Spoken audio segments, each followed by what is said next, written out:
So I moved outside, I wandered outside. My attention was caught by a doggerel on an old tombstone. A doggerel is a word which is used to describe poetry or some kind of poetic thing which is really is pretty trite, not poetry in the sense of a great poet, but more like roses are red, violets are blue, and this kind of stuff. That would be a doggerel verse. And this is on an old tombstone. Now here we need to kind of consider what we're going to be reading, because if you were to go to Winchester Cathedral today, you would find this tombstone. It has been replaced twice. The Hampshire Grenadiers are a regiment which is still in existence, and they have maintained this tombstone. And if you were to go there on a warm spring day at lunchtime, you would find the people, the secretaries and so forth from the businesses across the street over there in that graveyard sitting around having their lunch, some of them laying up against this tombstone. Now, you may not believe this, but I do. I think this is the most famous tombstone in the whole world, because the same verse in 28 languages and something like 70 million volumes of this book is scattered all over the world. Everybody who's ever read this book has read this tombstone. Now there's a little bit more on it, and there are pictures of this thing, by the way, that are floating around. And I had a nice big one, but it got lost when the feds took my car, so I haven't been able to find another one yet. I do have a little postcard, however, that my friend Sammy Smith sent me. Sammy's a short timer. He's 5 months less sober than me, so I keep telling him, you kids, you gotta learn to do more work. But Sammy's a retired lawyer, and he really retired, and he floats around the world. So he sends me a postcard now and then. He sent me a postcard. Believe it or not, somebody's gone to trouble making up postcards of this tombstone, and you can buy them there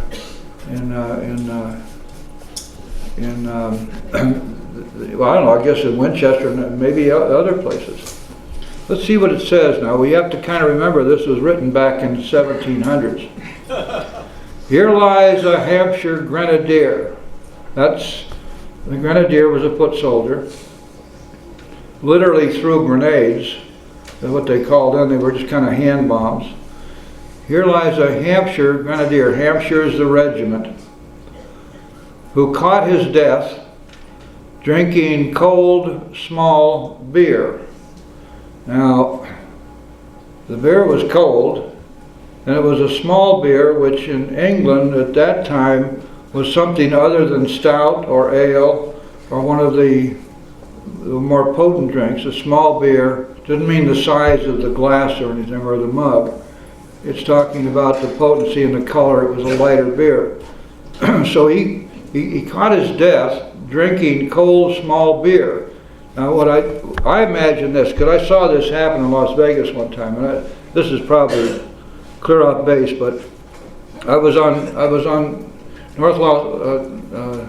Las Vegas Boulevard on the Strip, and it was about 115 degrees in the middle of the summer. It was so hot on the pavement, if you didn't have thick soles on, you'd burn your feet. And this guy came stumbling out of a bar, and apparently he'd been sitting there drinking cold beer, and he hit that wall of that heat, and he died. Boom, it nailed him just like that. So I'm thinking maybe that's what happened to this guy. A good soldier is never forgot, whether he dieth by musket or by pot. And I know what all of you are thinking. This is not wacky tobacco. The word pot here refers to the receptacle for the beer. If you went into a pub in those days, you would order a pot. And today, if you went in and ordered a pot, the bobbies would arrest you. But in those days, you ordered a pot and it was filled with beer or ale or whatever you were getting. Ominous warning, which I failed to heed. Bill is saying, look at this. He died by drinking a cold small beer. Ominous warning, which I failed to heed. 22 and a veteran of foreign wars, I went home at last. I fancied myself a leader, for had not the men of my battery given me a special token of appreciation?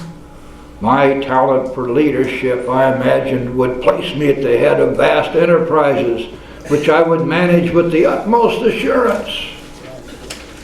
Now, I know there's nobody in here who didn't have those thoughts at 22.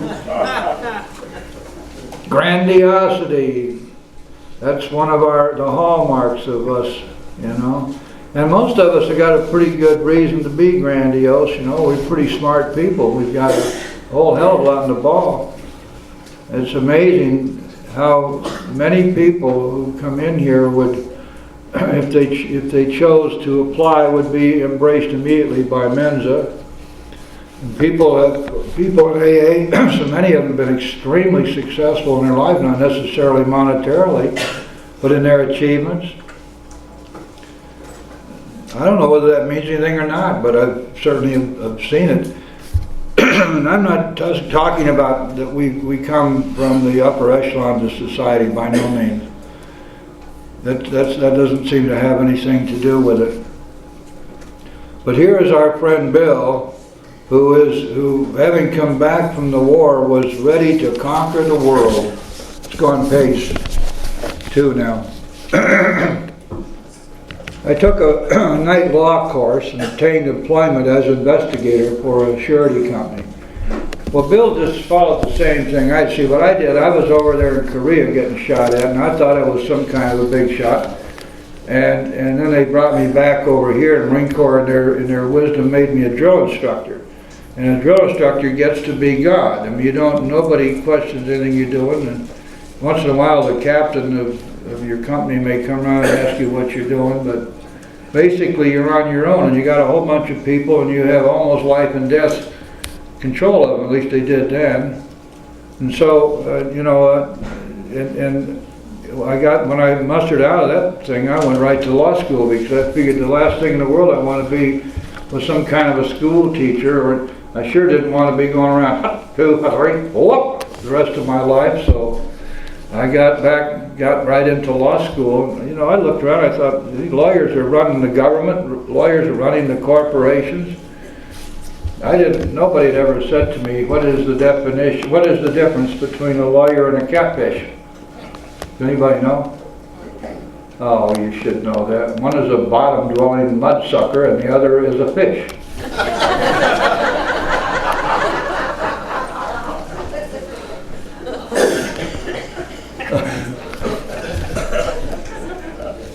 I gotta tell you another one. See, here's what happened. The Pope died, and he went up to heaven, and he was standing there before St. Pete, and there was this guy standing next to him who was a lawyer. And so St. Pete opened up his book, and he turned to the lawyer, and he said, boy, we're sure glad you're here.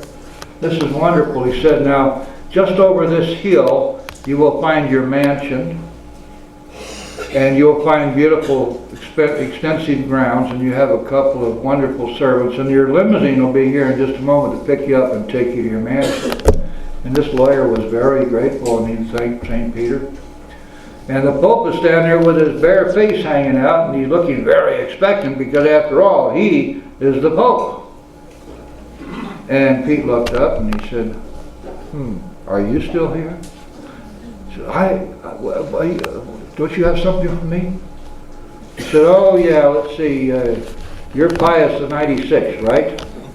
Yes, that's right, I'm the Pope.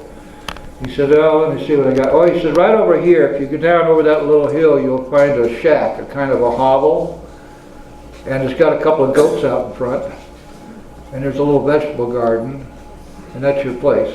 You better get going.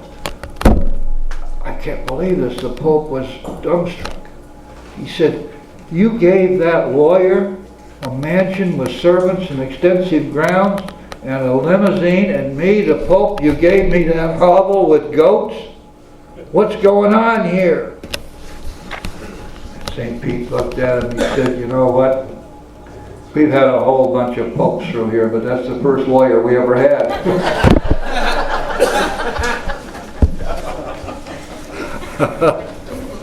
Okay, let's get back to the work here. Oh my.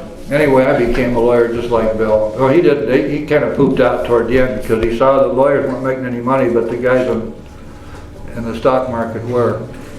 He says the drive for success was on. We're top of page 2 now. I proved to the world I was important. My work took me about Wall Street, and little by little I became interested in the market. Many people lost money, but some became very rich. Why not I? I studied economics and business as well as law. Potential alcoholic that I was, I nearly failed my law course. At one of the finals, I was too drunk to think or write. Though my drinking was not yet continuous, it disturbed my wife. We had long talks when I would still her forebodings by telling her that when men of genius conceived their best projects, they were drunk. That the most majestic constructions of philosophic thought were so derived. Well, look at Papa down there in Key West. Look at the beautiful stuff he's writing. By the time I'd completed the course, I knew the law was not for me. The inviting maelstrom of Wall Street had me in its grip. Business and financial leaders were my heroes. Out of this alloy of drink and speculation, I commenced to forge the weapon that one day would turn in its flight like a boomerang and all but cut me to ribbons. Living modestly, my wife and I saved $1,000. It went into certain securities, then cheap and rather unpopular. I rightly imagined they would someday have a great rise. I failed to persuade my broker friends to send me out looking over factories and managements, but my wife and I decided to go anyway. I developed a theory that most people lost money in stocks through ignorance of markets. I discovered many more reasons later on. Now here's what happened. We're going to read about it here in a second. Can you imagine this now? See, what happened here was that Bill, he was pretty smart, and he was right too, by the way, that these guys on Wall Street and the people they were advising were really dealing in the dark. They had no idea what was going on in these companies, especially the smaller ones. So, but if they had first-hand knowledge, they could make some informed decisions about investing in one company and not in another. And that somebody ought to be out there doing this and looking it over and finding out what's going on. And so Bill finally decided that it had to be him, and that if he did that, he would make his name on Wall Street. Let's see what happened. Bottom of page 2. We gave up our positions and off we roared on a motorcycle. The sidecar stuffed with tent, blankets, a change of clothes, 3 huge volumes of financial reference service. He isn't saying it, but of course, and also Lois. You can imagine what that looked like. Our friends thought a lunacy commission should be appointed. We don't have those anymore, but lunacy commission, that was a real thing. It's kind of a star chamber where somebody would rat you out that you were crazy, and then the cops would see to it that you were hauled before a lunacy commission, and the purpose there was to find out whether you were crazy or not, and if you were, to incarcerate you somewhere in Bedlam where you'd never surface again. And it was a great way to get rid of your wife. We don't have those anymore, but there was something like that, you know. We're going to read about it later. When Bill's friend Debbie was hauled up before a judge, he was hauled up for being an incorrigible drunk, and they were going to stick him away. But fortunately for you and me, that didn't happen. We'll see about that a little later. Okay, a friend saw a lunacy commission should be appointed. Perhaps they were right. I had some success at speculation, so we had a little money, but we once worked on a farm for a month to avoid drawing on our small capital. That was the last honest manual labor on my part for many a day. We covered the whole eastern United States in a year. Now let's see what Bill was doing. He writes about this in other places. It's kind of funny, I think. It's kind of interesting. He'd go, see, like be up in New England, right? In those days they had all these mill towns, and many of them, these were not pills you take. These were towns with a mill in them. Anyway, these mill towns, and some of them were still, they still had the big water wheels and stuff. And he wouldn't go into the factory and talk to the management, see what was going on. He'd go down to the local bar, and he'd get 3 or 4 of the workmen in there from the place, buy them some drinks, get them talking. He got all the lowdown on these places right out of those bars. And then he would write up a report. Oh, he'd go around, he'd make some cursory inspection of the premises, but his basic information was coming from the people whose mouths got loosened by a little bit of Jack or whatever else they were drinking. At the end of this journey, at the end of it, my reports to Wall Street procured me a position there and the use of a large expense account. What he's not saying, and in other writings he tells us about, he was sending these reports in like weekly, and some of the guys, the bright guys on Wall Street, began to see that this was a straight poop.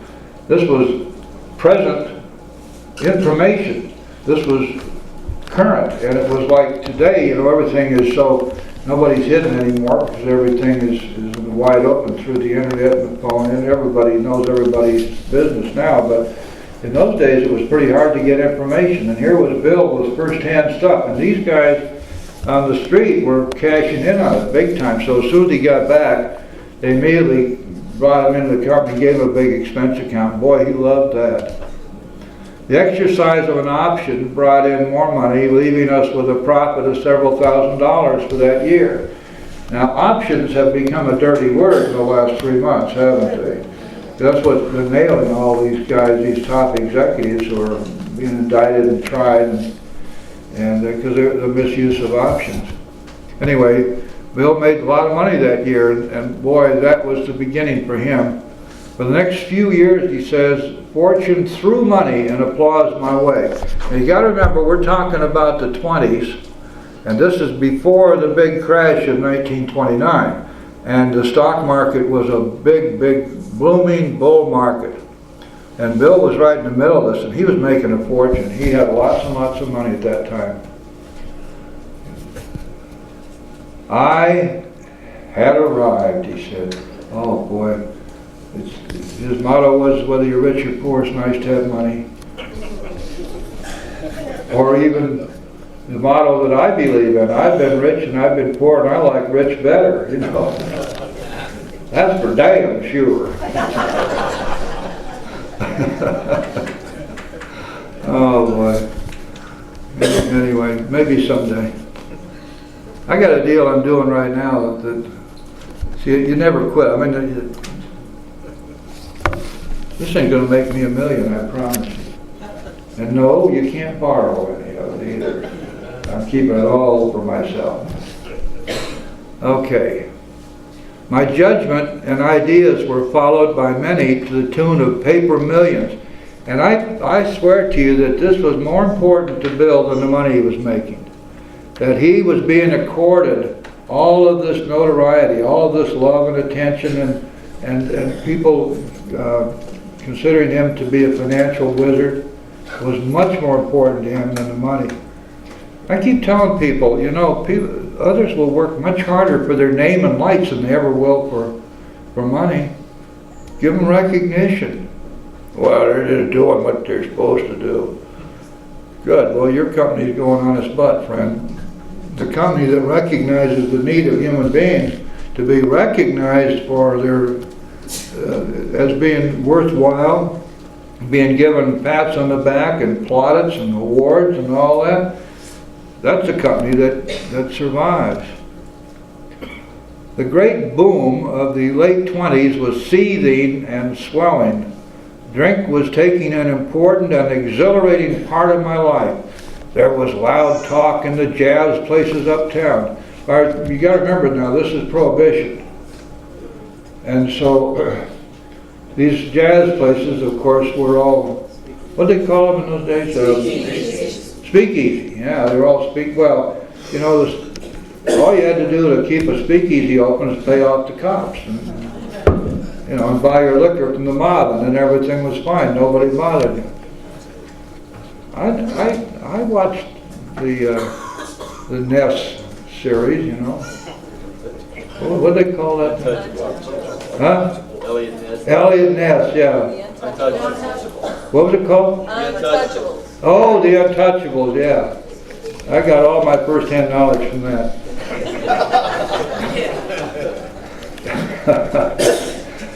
I guess there's probably as much mythology about that time as we hear about some of the stuff 20, 30 centuries ago. It's still mythology. Everyone spending thousands and chattered in millions. Scoffers could scoff and be damned. I made a host of fair weather friends. Now, you guys have never had any of those, have you? I remember after I got sober, I used to go back to the Dolce Vita and say, gee, I'm sure glad to see all you guys. Hell, they didn't even know me then. I thought they would miss me. I thought that they probably hadn't let anybody else sit on my stool. And I found somebody that was right there, drinking my scotch.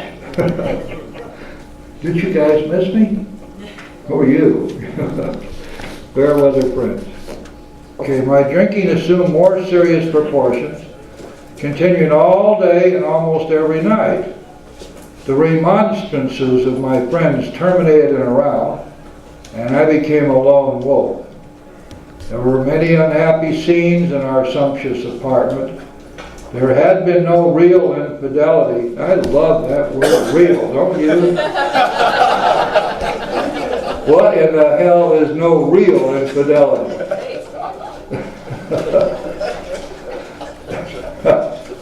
Oh man, that's about as weak-kneed as honest desire.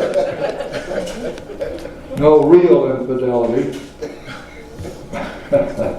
I guess maybe my mind just runs in those channels. Anyway, for loyalty to my wife, helped at times by extreme drunkenness, kept me out of those scrapes. He's admitting here he was too drunk to get it up.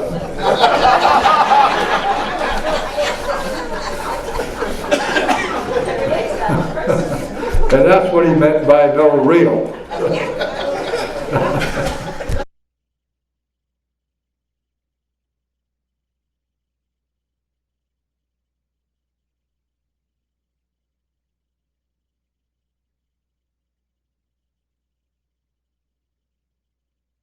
Last partial paragraph down there. In 1929, and that's an important year in Bill's life because, as we shall see, that's also the year of the great crash on Wall Street. In 1929, I contracted golf fever. We went at once to the country, my wife to applaud, while I started out to overtake Walter Hagen. I'm probably the only one in this room who knows who Walter Hagen. Oh yeah, you know too. There are a couple more old parts around here. Walter Hagen was the big time golf hero in the 20s, late 20s and early 30s. And so Bill decided he was going to get better at golf than Walter Hagen. He wasn't too much of an egoist, was he? Liquor caught up with me much faster than I came up behind Walter. I began to be jittery in the morning. Golf permitted drinking every day and every night. It was fun to carry him around the exclusive course which had inspired such awe in me as a lad. Now this was a golf course, and he had lived fairly near to this when he was a boy. And he always used to be jealous and envious of these rich people who were out there playing golf. And now here he was, and he was out there and he was one of them. I acquired the impeccable coat of tan one sees upon the well-to-do. Oh, my God, look what he was doing here. The local banker watched me twirl fat checks in and out of his till with amused skepticism. He was probably one of those blue bloods, you know, and he was saying, nouveau riche, nouveau riche. Just waiting for him to have that big fall, which in fact he did have. Abruptly in October 1929, hell broke loose on the New York Stock Exchange. After one of those days of inferno, I wobbled from a hotel bar to a brokerage office. It was 8 o'clock, 5 hours after the market closed. The ticker still clattered. Believe it or not, in those days they had ticker tape. Remember that? Everything's on computers these days. If anybody heard that ticker clicking, they would wonder what in the heck that was. The ticker still clattered. I was staring at an inch of tape which bore the inscription XYZ32. It had been 52 that morning. I was finished, and so were many friends. The papers reported men jumping to death from the towers of high finance. That disgusted me. I would not jump. No, I went back to the bar.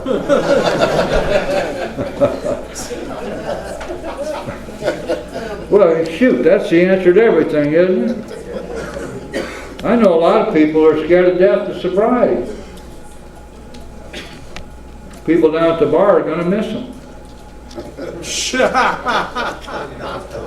Where in the world have you been as you order your O'Douls? Okay. My friends had dropped several million since 10 o'clock, so what? Tomorrow was another day. As I drank, the old fierce determination to win came back. Next morning I telephoned a friend in Montreal. He had plenty of money left and thought I had better go to Canada. By the following spring, we were living in our accustomed style. I felt like Napoleon returning from Elba. Now then, Napoleon was exiled first to Elba, and then he came back and he was the emperor again, and then he got kicked out again. And what was that island they sent him to the last time where he ended up dying? What was it? Corsica? No, it wasn't Corsica. No, you know, I know better than that. Come on. He was from What are you, history buff or what? Never mind. St. Helens. St. Helena. St. Helens, yeah. Okay, so after that, of course, Josephine died and they sent him back to St. Helens, and he died there. But now, can you imagine that he was been the conquering hero? He'd been at the very top. He was in exile in Elba. Now he came back, and you can just see that little guy strutting down the street there in Paris, and he was back in his accustomed style. Oh, here it is, right there. See, if I'd gone on, I'd have seen it, wouldn't I? No St. Helena for me, but drinking caught up with me again, and my generous friend had to let me go. This time, we stayed broke. We went to live with my wife's parents. Man, what a come down, huh? Great big house, playing golf every day, living it up, plenty of money. Now he had to go live with his wife's parents.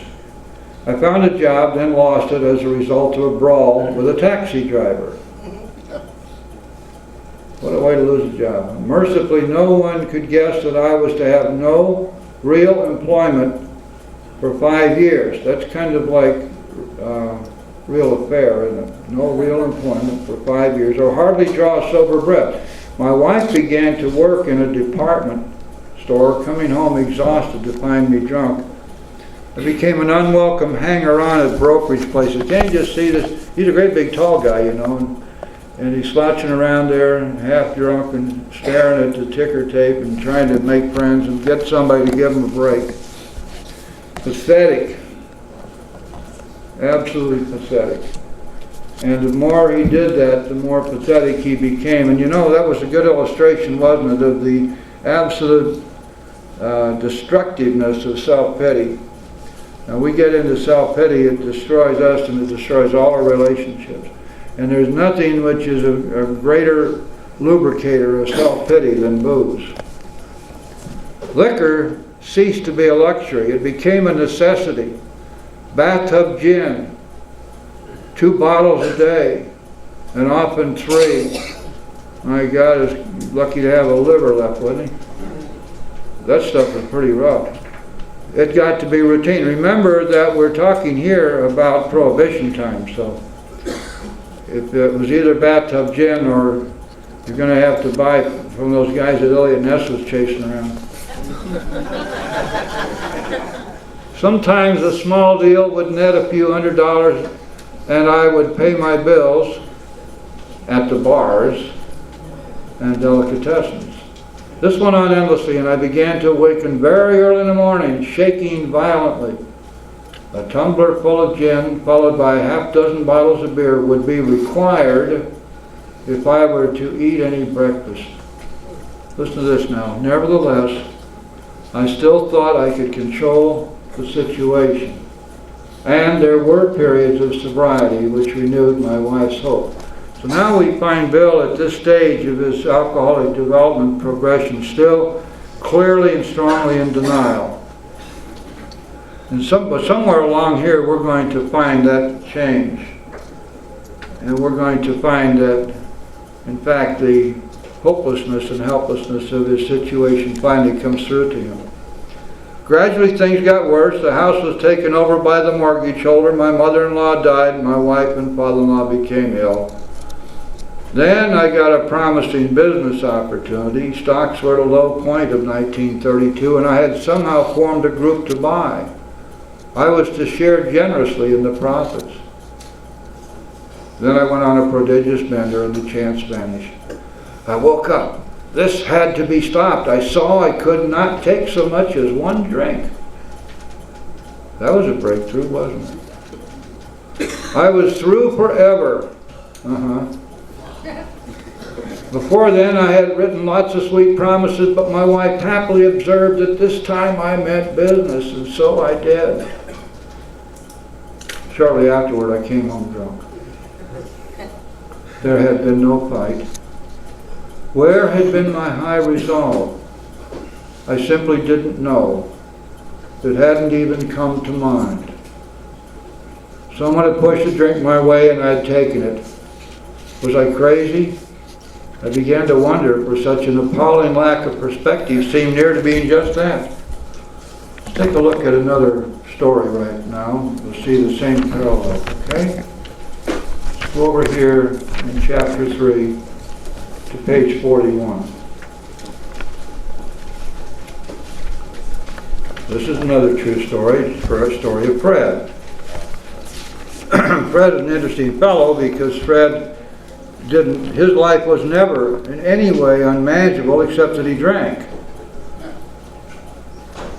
He couldn't believe himself an alcoholic.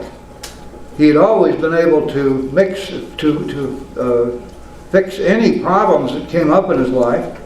He had a great wife, a great family, he had a wonderful career, he had a beautiful home, cars, he had money, he had everything except he was a drunk. And he could not believe the boys when they told him that if he were an alcoholic, he's going to drink again. He thought they were nuts. Let's see what happened. Bottom of page 41, the last partial paragraph. As soon as I regained my ability to think, I went carefully over that evening in Washington. Not only had I been off guard, I had made no fight whatever against the first drink. This time I had not thought of the consequences at all. I had commenced to drink as carelessly as though the cocktails were ginger ale. I now remember what my alcoholic friends had told me, how they prophesied that if I had an alcoholic mind, the time and place would come I would drink again. They had said that though I did raise a defense, it would one day give way before some trivial reason for having a drink. Well, just that did happen and more. For what I had learned of alcoholism did not occur to me at all. I knew from that moment that I had an alcoholic mind. I saw that willpower and self-knowledge would not help in those strange mental blank spots. You might want to underline those 4 words, strange mental blank spots. That's a big part of the insanity, of that first drink. I had never been able to understand people who said that a problem had them hopelessly defeated. I knew then it was a crushing blow. And that's just one guy's story. There's a huge lesson in that for us. And it's important because we're going to read this same thing over and over and over again as we go through the book together. We might as well get used to it. The big book is clear on this in every respect. It starts out with this fact. Never once in this whole big book, except maybe in a story or two, but certainly not in the first 164 pages, not once does it tell us don't drink. And there's a very good reason for that. Go back to basics. We're powerless over alcohol, which means that we can't not drink. We can't not drink. Because our willpower is useless.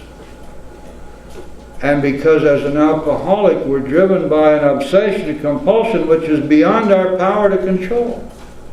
And so if we say to somebody who's brand new, oh gosh, no matter what happens, don't drink. Just don't drink and go to meetings. And if you don't drink, your whole life will change. But then you got to keep it green. Remember, you got to remember your last drunk or you haven't had it. And all of this is wonderful sounding stuff, but it's utterly useless. Because we can't not drink. And we cannot control when these strange mental blank spots will hit us. We cannot control when the obsession compulsion will hit us and be so strong that we have no defense against it. Of what value is it then for somebody to tell me, don't drink? I don't even remember that he said it. You see, the big book never dabbles around in an impossibility, does it? What it really is doing is teaching us how to put God between us and the booze. See, the only hope we have here, because we're powerless on our own, we have to have a higher power standing between us and the booze. And this whole book is written for the express sole purpose of enabling you and me to find this power greater than ourselves which will solve our problems. We will be restored to sanity. The insanity of the first drink will be taken from us. We will not have to go through what Fred was going through here. We'll never have to experience those strange mental blank spots because we will have the protection of a higher power. We'll be in his pocket, safe and secure and protected. But we only get there by doing the work of the steps. We don't get there by wishing for it. And so here was Bill in exactly the same situation. Let's read that paragraph at the bottom, page 5 again. Let's bring this to mind and understand that Bill is telling us something here which is of extreme importance to us to understand. Shortly afterward I came home drunk. There had been no fight. Where had been my high resolve? I simply didn't know. It hadn't even come to mind. Someone had to push a drink my way and I'd taken it. Was I crazy? I began to wonder, for such an appalling lack of perspective seemed near being just that. Well, was this enough? Was he now able to stop? Let's read on. Renewing my resolve, I tried again. Some time passed and confidence began to be replaced by cocksureness. I could laugh at the gin mills. Now I had what it takes. One time I walked into a cafe to telephone. That was the only reason he was there. In no time, I was beating on the bar asking myself how it happened. As the whiskey rose to my head, I told myself I would manage better next time. But I might as well get good and drunk then. And I did. The remorse, horror, and hopelessness of the next morning are unforgettable. Let's take a look just for a second in the back here on the Vision for You on page 151. 151. The end of that second full paragraph. Momentarily we did, then would come oblivion, and just like with Bill now, the awful awakening to face the hideous four horsemen. Terror, bewilderment, frustration, and despair. Unhappy drinkers who read this page will understand exactly what Bill is telling us, isn't it?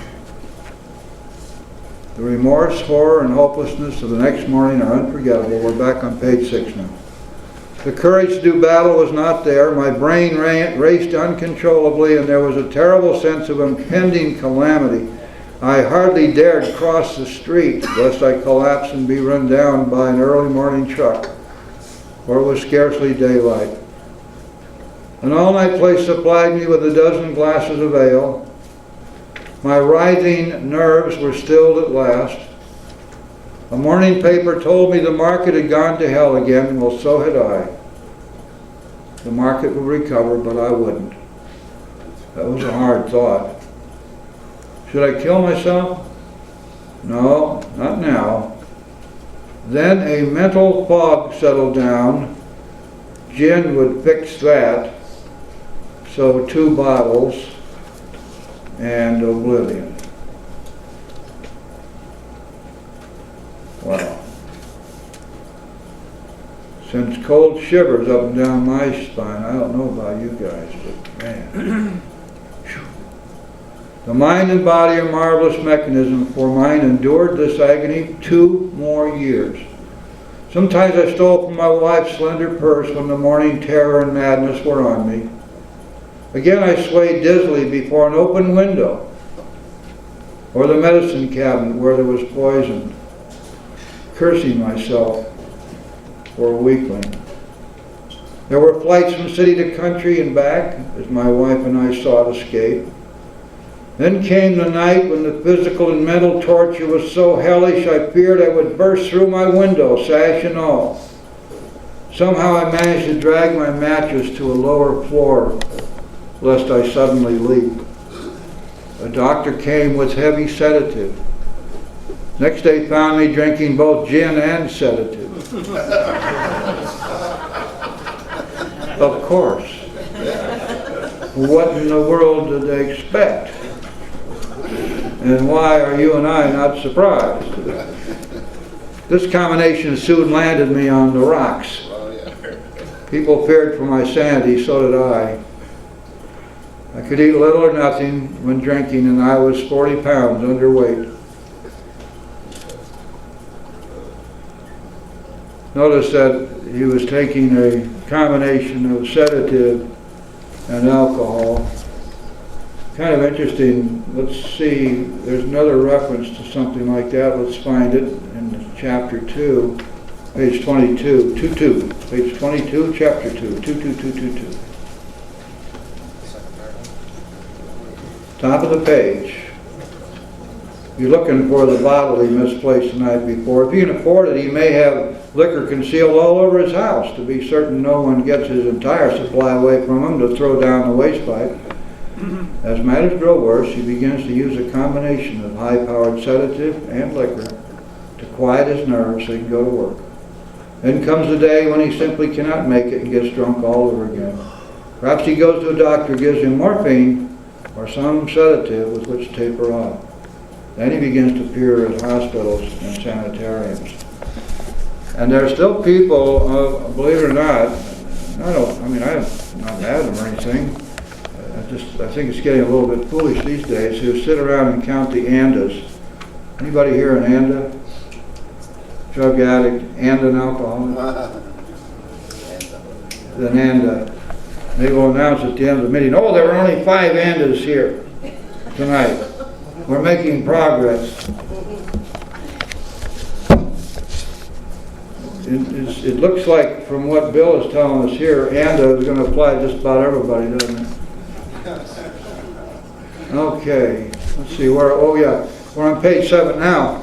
what we're heading into here now is Bill Wilson's first experience in Towns Hospital. Remember when we were reading Dr. Silkworth's opinion, we talked about and examined Dr. Silkworth in some detail. The guy is the director of Towns Hospital, one of the largest and most famous drying out hospitals in the world. They treated alcoholism and drug addiction. And Bill went there and he was fortunate enough to get Dr. Silkworth as his physician. And they took Bill in, they figured they were going to get him all squared away, get him sobered up, and then he'd never drink again. So let's see what happened.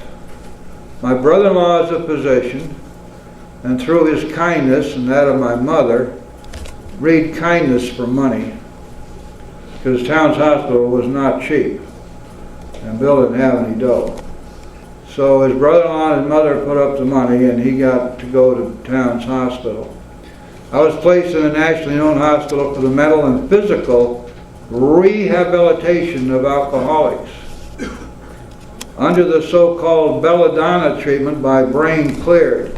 Well, I can certainly hope so. Belladonna is a deadly poison. I'm not too sure. I doubt very much if it's used anymore to treat us, but in those days they thought it was perfectly okay to poison the hell out of us. I guess they might have been hoping we'd die from it and get us off their hands, you know.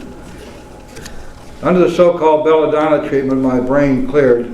Hydrotherapy, that's with water, and mild exercise helped much. And of course they had other stuff there too. You know, they had the psychiatrists with the couch sessions. They were just getting into hypnosis. And Gestalt therapy had come along, and these encounter sessions, and you know, you sit in the hot seat and all that stuff. And they tried all that on Bill. But he says, best of all, I met a kind doctor who explained that though certainly I was selfish and foolish, I had been seriously ill, bodily and mentally. Wow, what a relief! You mean I'm not just a weak-willed, rotten person?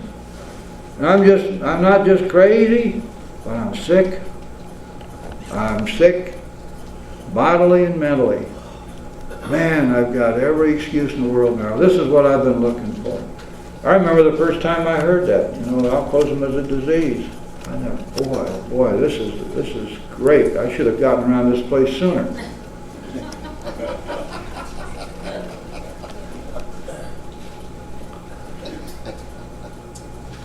My incredible behavior.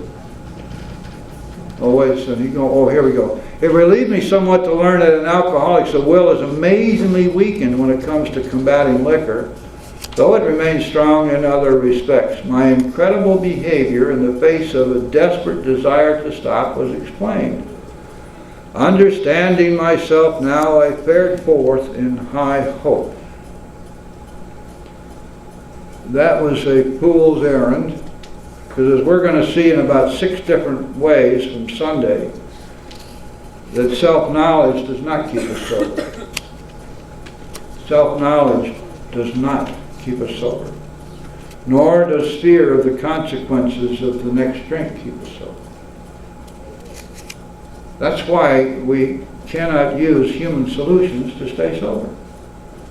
A good psychiatrist can tear our psyche apart, give them a year or two, rebuild us a whole new psyche. And at the same time just scare the bejesus out of us about ever getting drunk again. Take us down and show us the alcoholic ward to people who are brain dead. And boy, oh boy, we are really scared now, and we know all about ourselves. Of course we'll never drink again, right? Wrong. Understanding myself now, I fared forth in high hope. For 3 or 4 months the goose hung high. Anybody know what that means? The goose hung high. You got to go back to jolly old England to figure that one out.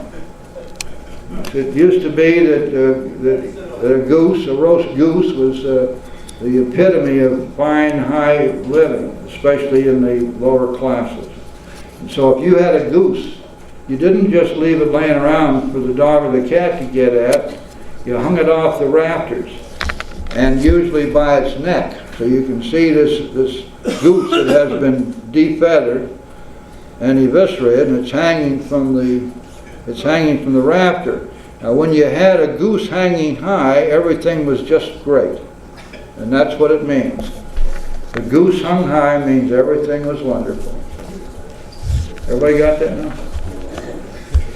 These little vignettes and lessons are free, by the way.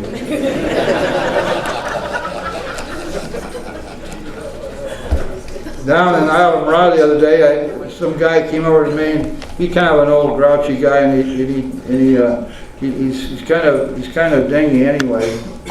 And he came over to me and he said, "How much do you charge for your 12-step work?" And I said, "Paul, a whole bunch. I don't think you can afford me." He said, I knew it. And then he went around and told everybody. I should have kept my mouth shut because half of them probably believe it. You know how rumors are around AA. The bigger the lie, the more people believe it. Okay. For 3 or 4 months the goose hung high. I went to town regularly and even made a little money. Surely this was the answer. Self-knowledge. Hooray, we've got it. Now he's going to find out a little bit later from another guy just how false this hope was. Remember we talked about Roland Hazard, or did I think we did. This one's for free too, okay? Roland Hazard was a guy who had come from a very, very wealthy New York family. His family was in business, big time business, and Roland had a lot of money, and he was first son, and he was way up in his family business, but he was a drunk. And eventually it got so bad that he decided he had to get some help. So Roland went over to Europe, to Switzerland, and he spent 1 year with Dr. Carl Jung in Switzerland. And Dr. Jung, as you probably all know, was one of the 3 psychiatrists who were the fathers of modern psychiatry. Dr. Jung spent a year with Roland, and he tore them all down, put them all back together again, and Roland knew everything about himself. He knew exactly why he drank. He had figured out what all of these feelings were, and all of these issues, and he was assured that he was only as sick as his secrets, and that he was entitled to his feelings. And so he came back to the United States, and he was ready to go, and he would never drink again because he knew everything about himself. And it took 2 months, and he was drunk. He went back to Dr. Jung, and Dr. Jung said, "Sorry there, Roland, I can't help you. You're one of those chronic, incurable alcoholics. There's nothing I can do for you. And the only chance you have is to have a complete psychic change. And I give up on you." Roland came back, and fortunately for him, he found the Oxford group. He found the 6 steps of the Oxford group, and he worked the steps. And as a product of the steps, he was required to carry the message, wasn't he? So, lo and behold, he heard about the son of a friend of his who was going to be put away into an alcoholic prison someplace, or hospital, where they just stashed us in those days. They got rid of us for good and all. Got tired of us hanging around drunk and raising hell and causing embarrassment to our family, so they just put us away. This guy, Ebby, was going up before a judge, and he was about to be incarcerated. And Roland went to stand up before the judge, and he convinced the judge to parole Ebby into his care, saying to the judge that he had discovered a way to get sober, a spiritual way. And the judge said, "Okay, well, let's try it." 2 months later, as we shall read in a couple of pages, Ebby was sober, and he came to Bill, and Bill believed him when he said, "I have a way to get sober." And you know, you and I wouldn't be here if that hadn't happened. You and I wouldn't be here if Roland Hazard hadn't gotten drunk again and had to join the Oxford group, and hadn't had be impelled or inspired to go and stand up for Ebby, and Ebby hadn't gotten sober, and Ebby hadn't come to Bill's house when he did, we wouldn't be here.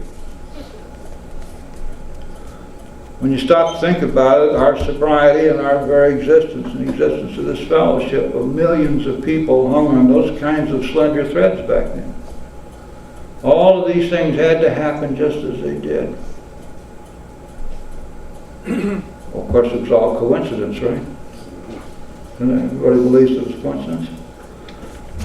We can see God's fine hand all the way through if we care to look. And so we're finding out here, and Bill found out that he's not going to be able to stay sober on self-knowledge. Let's see what he has to say on page 7. He says, surely this was the answer, self-knowledge. Last full paragraph now. But it was not. For the frightful day came when I drank once more. The curve of my declining moral and bodily health fell off like a ski jump. I can feel for that, because that's what happened to me. For me, it was like falling off the end of a pier. Once I was up on the pier, next thing I knew I was drowning. After a time, I returned to the hospital. This is now his second time at Towns Hospital. This was the finish, the curtain, it seemed to me. My weary and despairing wife was informed that it would all end with heart failure during delirium tremens, or I would develop a wet brain, perhaps within a year. She would soon have to give me over to the undertaker or the asylum. Now that seems like a relatively straightforward paragraph, doesn't it? This is one of the most important things that happened in the development of Alcoholics Anonymous. This is one of the most fortuitous things that could have happened to have led to the fact that you and I are here today. Here's how it came about. Dr. Silkworth told Bill and his wife how the cow ate the cabbage. Told him, Bill, you're a drunk, we can't do anything for you. If you don't stop drinking, you'll be dead within a year. Told him flat out, there's no hope for you, we can't help you. The only hope you have, the only way that you're going to avoid the insane asylum or the undertaker is to stop drinking, total, complete, utter abstinence.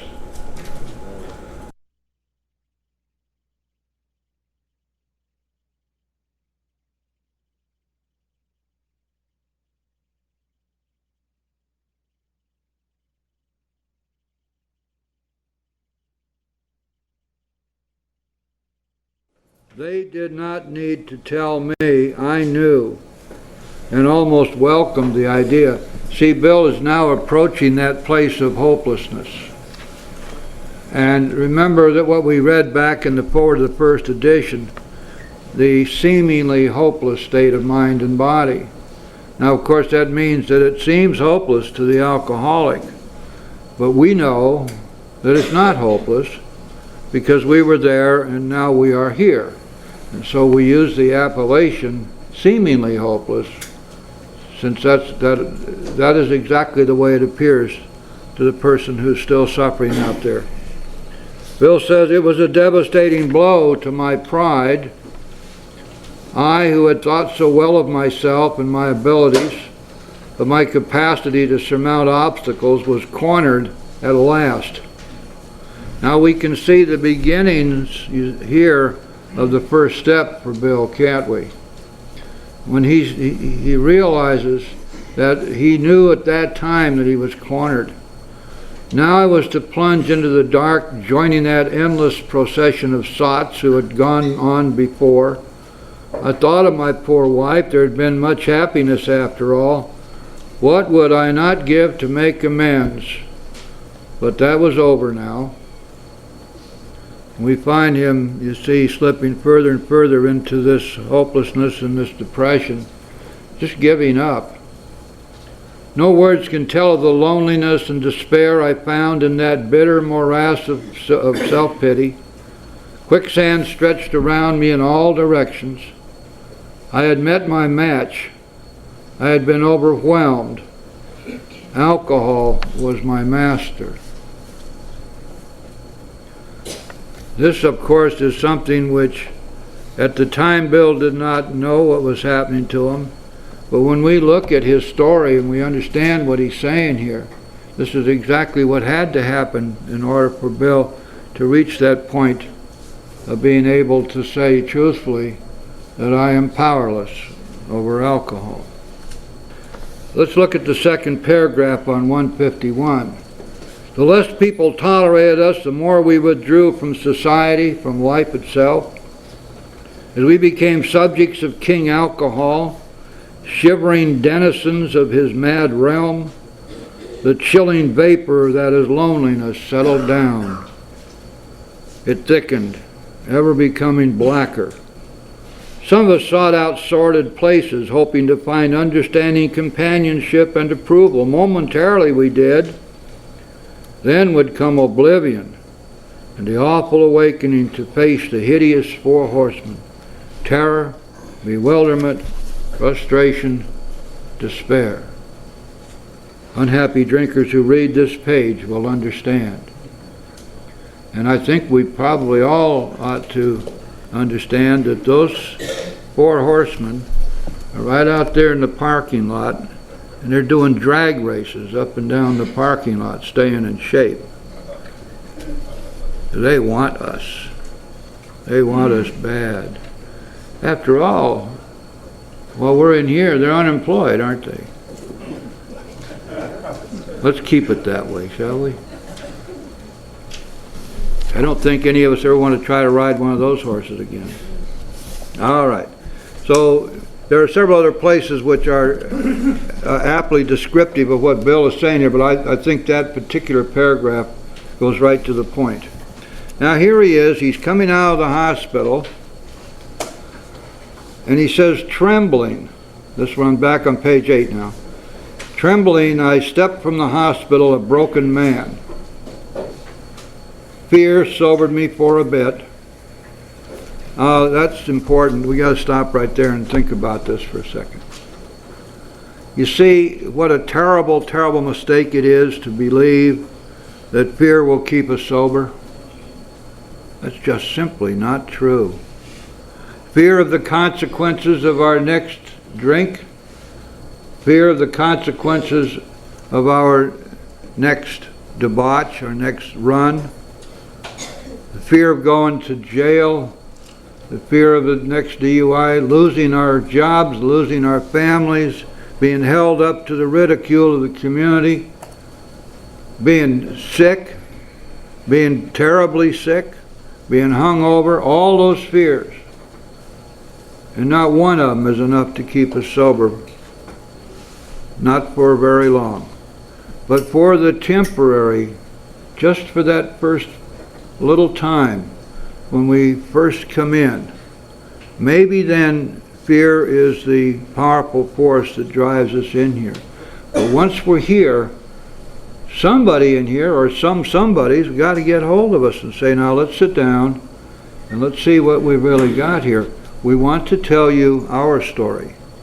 We're not making any judgments about you, but you're here, and if you'd like to, let us tell you what happened with us. And then we tell them how we drank and how alcohol affected us and how it darn near killed us, how we tried to stop and could not stop. And we tell them what we have, and if you're an alcoholic, what you have is a deadly, incurable, progressive illness. And it never gets any better. And if you're still interested, we'll tell you how we recovered. And if you're still interested after all of that, we'll give you a book and say, read the book. Because at some point, very quickly after a newcomer hits the door, we must stop pandering to fear. And we must stop telling people that they can stay sober because they're afraid of the results of getting drunk.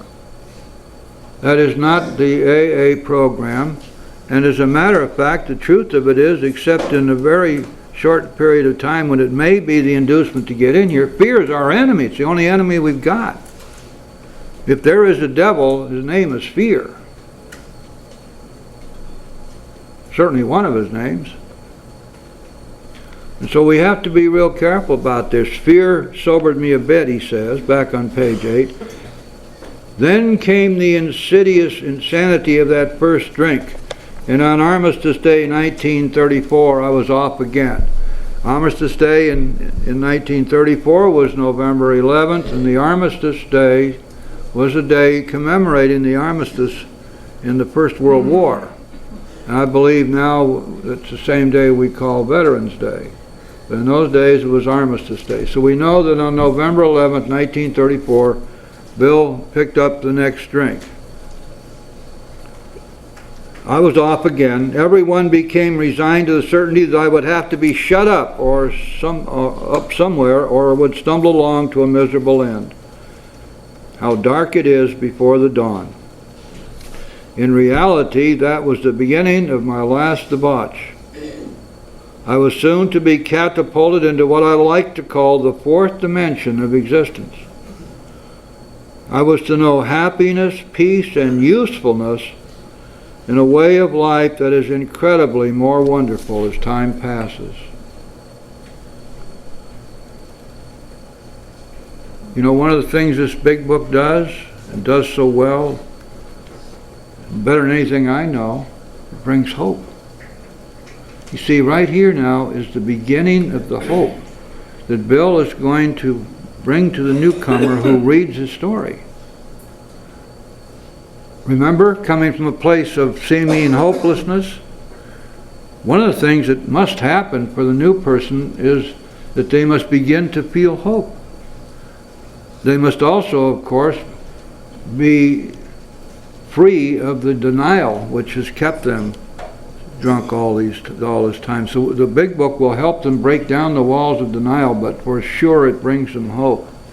Here are all these people who are real people who are telling them that they were just as bad, and yet they have recovered from a seemingly hopeless state of mind and body. Now we go back to Bill's story. Near the end of that bleak November, I sat drinking in my kitchen. With a certain satisfaction, I reflected there was enough gin concealed about the house to carry me through that night and the next day. My wife was at work. I wondered whether I dared hide a full bottle of gin near the head of our bed. I would need it before daylight. My musing was interrupted by the telephone. The cheery voice of an old school friend asked if he might come over. He was sober. It was years since I could remember his coming to New York in that condition. I was amazed. Rumor had it that he'd been committed for alcoholic insanity. I wondered how he had escaped. Now, boy, is there ever a wonderful storyline behind those few Just follow sentences. Back a little bit and see the slender thread upon which this fellowship was hanging at that very time in 1934. Because I believe, and I think a lot of people agree with me, that there were a whole bunch of things that had to happen when they happened and in the way they happened, or we wouldn't be here tonight. There'd be no AA. Let's go back a little bit and see how that phone call came to be. A couple of years before this, a man named Roland Hazard, who was a very wealthy guy in New York, wealthy family, very prominent family. He had everything going for him, but he was a bad drunk. And Roland went over to Switzerland to consult with Dr. Carl Jung, because he thought that Dr. Jung, with all of his marvelous expertise, could find out why it was he was drinking, help him to overcome his drinking, and make him well again. And Dr. Jung kept him there in Switzerland for a year. When Carl came back to the United States after being cured, he was drunken again in a couple of months. And he was amazed. He thought he knew so much about himself, and he knew why he drank, and he knew all about not hiding his feelings and all that other stuff. He had every human solution in the world. And Dr. Jung was a pretty spiritual guy besides, so Roland knew a little bit about what needed to happen with his soul and his spirit as well as his body and his mind. Nevertheless, he was drunk, and he went back over, and Dr. Jung told him that he couldn't help him. He said, you're going to have complete psychic change. going to have to be something which will happen with your spirit, and I can't do that for you. Roland came back to the United States, and he ran into the Oxfordians, the Oxford group. And there's a long story there, but he did join up with them, and he began to work their 6 steps. He got sober, working the spiritual program of action which the Oxford group had adopted. Somewhere along the line, Roland Hazard heard that his friend's son, Ebby, was being hauled before a court to be permanently committed for alcoholic insanity. And he thought that maybe there was something he could do. So Roland and another member of the Oxford group went down to the court and actually appeared for Ebby and stood up to the judge and told the judge that they had a way that might very well work for Ebby to get him sober and keep him sober. And he got the judge to parole Ebby into his care. That was 2 months before this phone call. And Ebby had begun to work the 6 steps of the Oxford group, and he'd been sober those 6 months. And he had really caught on to the idea of a higher power and of surrender and of following a program which would allow him to be set free from the things in himself which were blocking him from God, to take an inventory and to sit with another human being and admit his faults and to seek God's help in being freed from these things and to make amends. And then to carry the message, which is what he was doing. This is only 2 months later.